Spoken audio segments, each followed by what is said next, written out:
امریکی صدر Donald Trump نے دعویٰ کیا کہ انہوں نے اقتصادی حربے کے طور پر ٹیرفز کا استعمال کر کے دنیا بھر میں جنگوں کو روکا ہے، جس میں بھارت اور پاکستان کے درمیان حالیہ فوجی کشیدگی بھی شامل ہے۔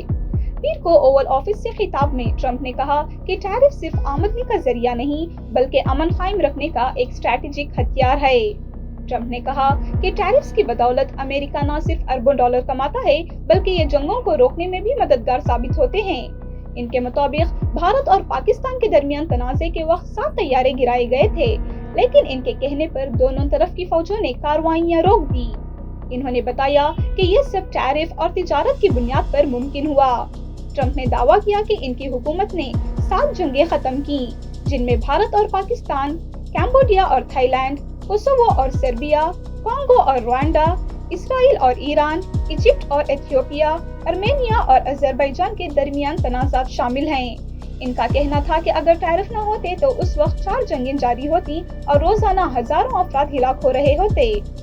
صدر نے 10 مئی کا اپنے ایک سوشل میڈیا بیان کا حوالہ دیا جس میں کہا گیا تھا کہ پاکستان اور بھارت نے واشنگٹن کی ثالثی میں طویل مذاکرات کے بعد فوری اور مکمل جنگ بندی پر اتفاق کیا۔ تاہم بھارت نے اس دعوے سے انکار کیا ہے اور کہا ہے کہ 7 مئی کو پہلگام حملے کے بعد انہوں نے آپریشن سندور شروع کیا تھا اور 10 مئی کو براہ راست فوجی مذاکرات کے ذریعے جنگ بندی پر پہنچا تھا۔ وزیر اعظم نریندر مودی نے پارلیمنٹ میں واضح کیا کہ یہ جنگ بندی کسی بیرونی دباؤ یا مداخلت کی وجہ سے نہیں ہوئی۔